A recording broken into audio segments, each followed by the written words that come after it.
Good morning student. मैं आज आपको परासरण और परासरण दाब इस टॉपिक को पढ़ाने जा रहा हूँ। परासरण किसे कहते हैं और परासरण दाब क्या होता है तथा विलयनों के परासरण दाब कैसे ज्ञात किए जाते हैं। सबसे पहले हम जानते हैं परासरण की क्रिया क्या होती है। तो परासरण की क्रिया विसरण की क्रिया के ठीक विपरीत क्रिया होती है। जैसे आप जानते हैं कि विसरण में किसी गैस का अधिक सांद्रता से कम सांद्रता की ओर अधिगमन होता है, उसी प्रकार परासरण में किसी विलयन में परासरण की क्रिया होती है।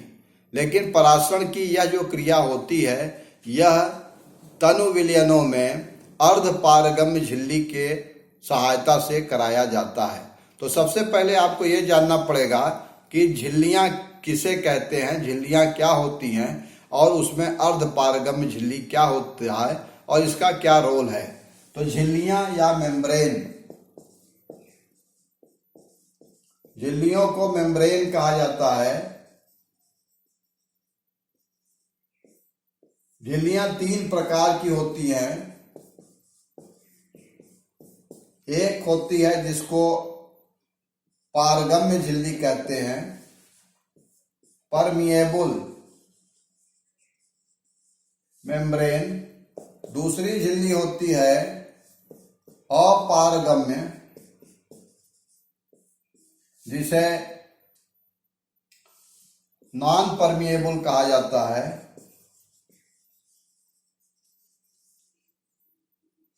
तीसरे तरह की झिल्ली होती है जो अर्धपारगम्य कहलाती है, सेमी परमिएबल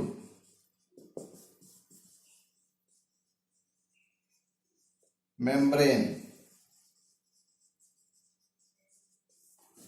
पारगम्य झिल्ली वह झिल्ली होती है जिसमें विलेय और विलायक दोनों के कण उससे पास हो जाते हैं।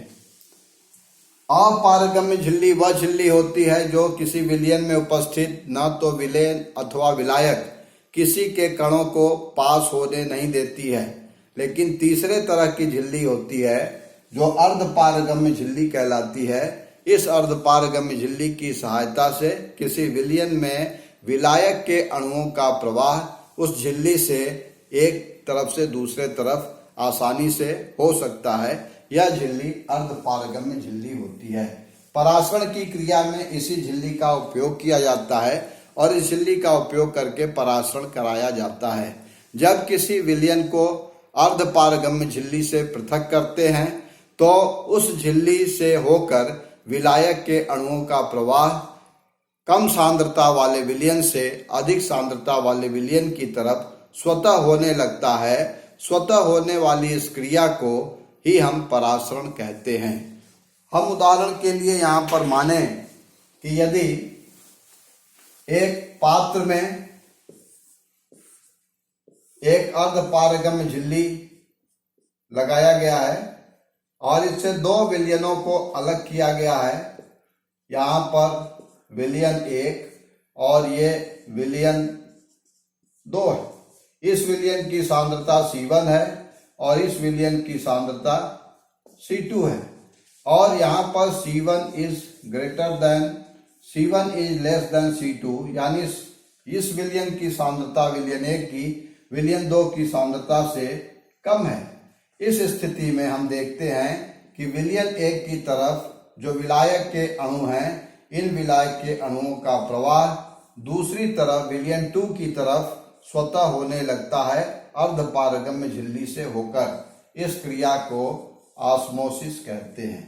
अर्थात ऑस्मोसिस वह क्रिया है, परासरण वह क्रिया है जिसमें अर्धपारगम्य झिल्ली से पृथक दो विलयनों को, यदि हम दो विलयनों को अर्धपारगम्य झिल्ली से पृथक कर दें तो विलायक के अणुओं का प्रवाह कम सांद्रता से अधिक सांद्रता वाले विलयन की तरफ स्वतः होने लगता है। इस क्रिया को परासरण कहते हैं। हम एक उदाहरण से और इसको समझ सकते हैं। यह विलयन C1 है, यह विलयन C2 है। C1 की सांद्रता C2 से कम है। उस स्थिति में जो अधिक सांद्रता है यह इधर से अणुओं का प्रवाह अधिक सांद्रता की तरफ होने लगेगा इस क्रिया को परासरण कहेंगे। परासरण दाब, परासरण की क्रिया को रोकने के लिए जो दाब आरोपित किए जाते हैं उसको हम परासरण दाब कहते हैं या ऑस्मोटिक प्रेशर कहते हैं। परासरण की क्रिया को रोकने के लिए लगाया गया बाह्य दाब परासरण दाब कहलाता है। इस दाब को हम P से दर्शाते हैं, अर्थात किसी भी विलयन के ऊपर लगाया गया या आरोपित वह बाह्य दाब होता है जो परासरण की क्रिया को रोक देता है। तो जितना दाब लगाया गया है वह दाब उसका परासरण दाब कहलाता है। आइए हम देखें कि परासरण दाब तथा विलेय के अणुभार में क्या संबंध होता है। तो परासरण दाब तथा विलेय के अणुभार यम में संबंध। परासरण दाब तथा विलयन के अणुभार में संबंध। जिस तरह से गैसों में आदर्श गैस समीकरण होता है, गैसें बायल्स और चार्ल्स के नियमों का पालन करती हैं, उसी प्रकार तनु विलयनों में भी वान ठाफ ने यह ज्ञात किया कि तनु विलयन भी आदर्श विलयन का पालन करते हैं और जो समीकरण गैसों के लिए लागू होता है वही समीकरण तनु विलयनों पर भी लागू होता है। तो तनु विलयन आदर्श विलयन की भांति व्यवहार करते हैं।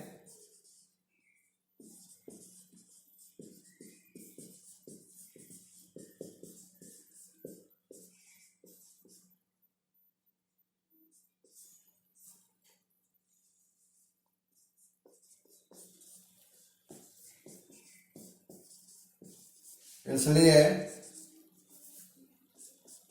तनु विलयनों के लिए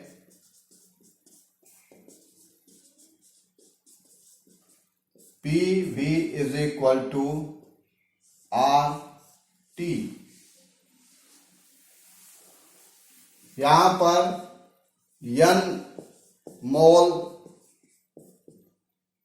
विलेय के लिए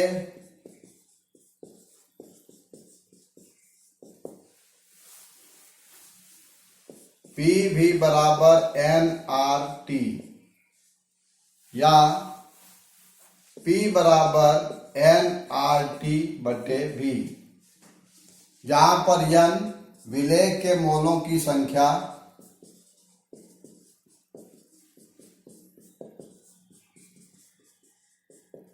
है। N का मान W बटे M होता है, जहां पर W विलेय का भार और M उसका अणुभार होता है।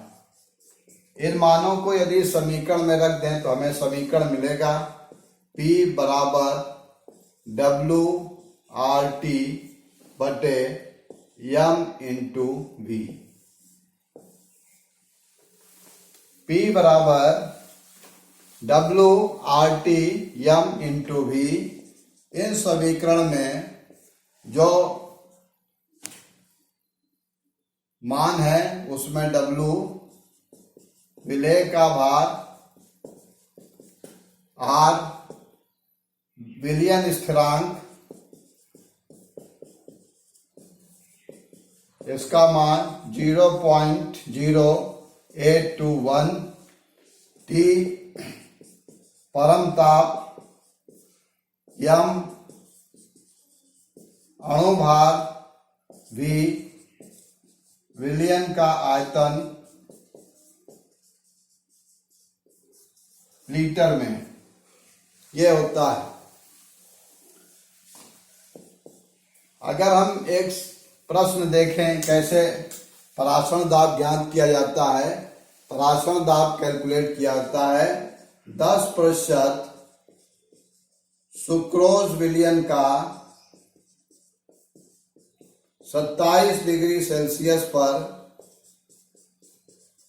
परासरण दाब कैसे ज्ञात करेंगे परासरण दाब कितना होगा।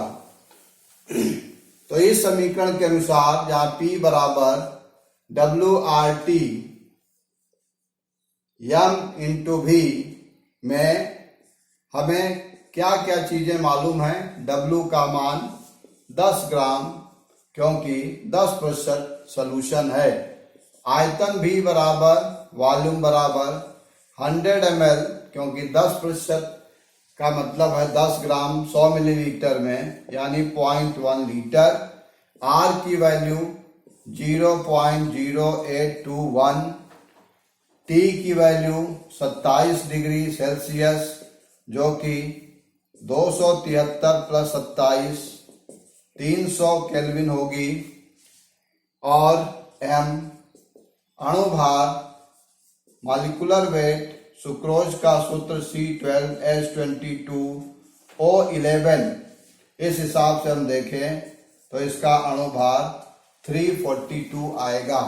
इस आधार पर इन मानों को इस समीकरण में रखें कि P बराबर 10 गुणे 0.0821 इंटू 300 डिवाइडेड बाई 342 इंटू 0.1। तो यहाँ से हम P की वैल्यू को कैलकुलेट कर सकते हैं। P की वैल्यू आएगी 7.202 समथिंग एटमॉस्फेयर।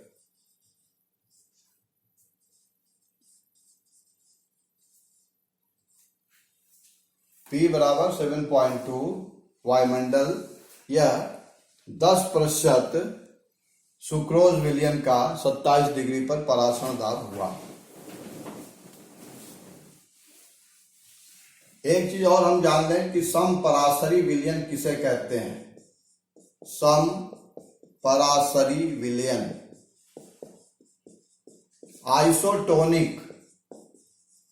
Isotonic solution